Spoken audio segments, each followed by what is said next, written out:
सिर के शिखर पर मौजूद सहस्रार चक्र के लक्षण व जागृत करने की विधि।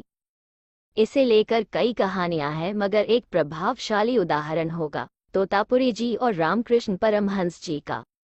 रामकृष्ण जी सहस्रार में बहुत अधिक रमे हुए थे, इसलिए उनका लंबे समय तक जीवित रहना मुश्किल था, क्योंकि यह ऐसा स्थान नहीं है जहां आप भौतिक शरीर में बने रहकर धरती पर मौजूद रह सकते हैं। वो आनंदपूर्ण और शानदार अवस्था है, मगर वो शरीर में बने रहने लायक स्थान नहीं है, वो जाने वाला स्थान है।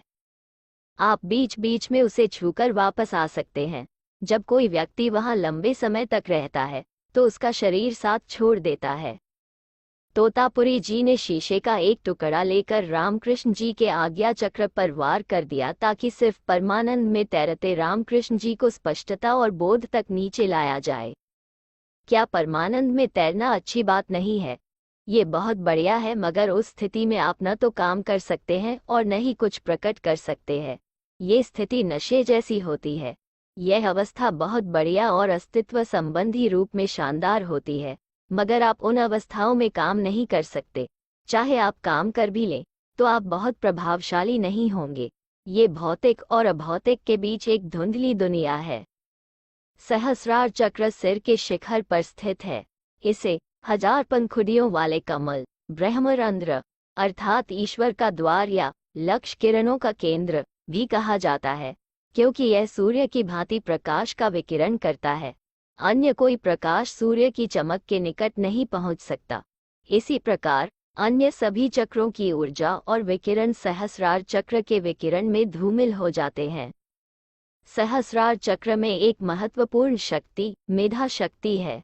मेधा शक्ति एक हार्मोन है जो मस्तिष्क की प्रक्रियाओं जैसे स्मरण शक्ति, एकाग्रता और बुद्धि को प्रभावित करता है। योग अभ्यासों से मेधा शक्ति को सक्रिय और मजबूत किया जा सकता है। सहस्रार चक्र का कोई विशेष रंग या गुण नहीं है। यह विशुद्ध प्रकाश है जिसमें सभी रंग हैं। सभी नाडियों की ऊर्जा इस केंद्र में एक हो जाती है, जैसे हजारों नदियों का पानी सागर में गिरता है। यहाँ अंतरात्मा शिव की पीठ है। सहस्रार चक्र के जागृत होने का अर्थ दैवी चमत्कार और सर्वोच्च चेतना का दर्शन है। जिस प्रकार सूर्योदय के साथ ही रात्रि ओझल हो जाती है, उसी प्रकार सहस्रार चक्र के जागरण से अज्ञान धूमिल नष्ट हो जाता है। ये चक्र योग के उद्देश्य का प्रतिनिधित्व करता है, आत्मा अनुभूति और ईश्वर की अनुभूति, जहाँ व्यक्ति की आत्मा ब्रह्मांड की चेतना से जुड़ जाती है। जिसे यह उपलब्धि मिल जाती है, वह सभी कर्मों से मुक्त हो जाता है और मोक्ष प्राप्त करता है, पुनर्जन्म और मृत्यु के चक्र से पूरी तरह स्वतंत्र। ध्यान में योगी निर्विकल्प समाधि का उच्चतम स्तर सहस्रार चक्र पर पहुंचता है। यहाँ मन पूरी तरह निश्चल हो जाता है और ज्ञान, ज्ञाता और ज्ञेय एक में ही समाविष्ट होकर पूर्णता को प्राप्त होते हैं। सहस्रार चक्र में हजारों पंखुड़ियों वाले कमल का खिलना संपूर्ण विस्तृत चेतना का प्रतीक है। इस चक्र के देवता विशुद्ध सर्वोच्च चेतना के रूप में भगवान शिव है। इसका समान रूप तत्व आदि तत्व सर्वोच्च आध्यात्मिक तत्व है। मंत्र वही है जैसा आज्ञा चक्र के लिए है, मूल जप ओम। इस चक्र को जागृत करने के लिए आपको ओम मंत्र का जाप करते हुए ध्यान लगाना होता है। आज्ञा चक्र वाला ही मंत्र इस चक्र में भी होता है। चक्र हमारी खोपड़ी के ऊपरी भाग में स्थित होता है, अर्थात जहाँ ललाट, पार्श्विका, लौकिक ये तीनों अस्थियां एक दूसरे को काटती है।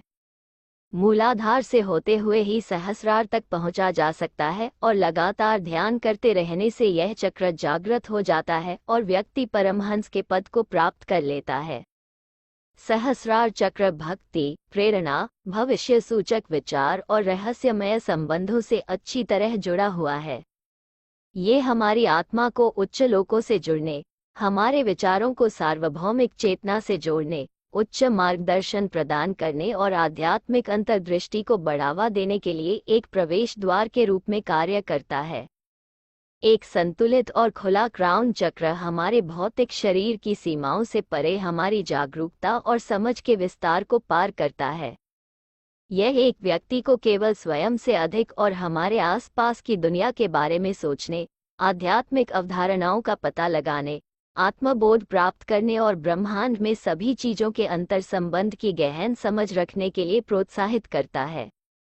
ये भी पढ़े स्वादिष्ठान या त्रिक चक्र, अर्थ शरीर में स्थान, संतुलन और इन योग मुद्राओं से शक्ति को खोलना। बीज मंत्र ओम या ओम का जाप करने और चमेली के आवश्यक तेल की विदेशी खुशबू को अंदर लेने से क्राउन चक्र को जागृत और संतुलन में लाया जाता है। सहस्रार मुद्रा का अभ्यास करके क्राउन चक्र को सुसंगत बनाया जा सकता है। पद्मासन, कमल मुद्रा या सुखासन आसान मुद्रा में बैठे और तर्जनी और मध्यमा उंगली के सिरों को अंगूठे से स्पर्श करें, जबकि अन्य अंगुलियों को बाहर की ओर फैलाकर रखें। अपने हाथों को मुद्रा सहित अपने सिर के ऊपर से लगभग 6 इंच ऊपर उठाएं। जब व्यक्ति का सहस्रार चक्र भी जागृत हो जाता है तो व्यक्ति मोक्ष द्वार पर पहुंच जाता है। शरीर संरचना में इस स्थान पर अनेक महत्वपूर्ण विद्युतीय और जैवीय विद्युत का संग्रह है। ये चक्र योग के उद्देश्य का प्रतिनिधित्व करता है, आत्म अनुभूति और ईश्वर की अनुभूति, जहां व्यक्ति की आत्मा ब्रह्मांड की चेतना से जुड़ जाती है।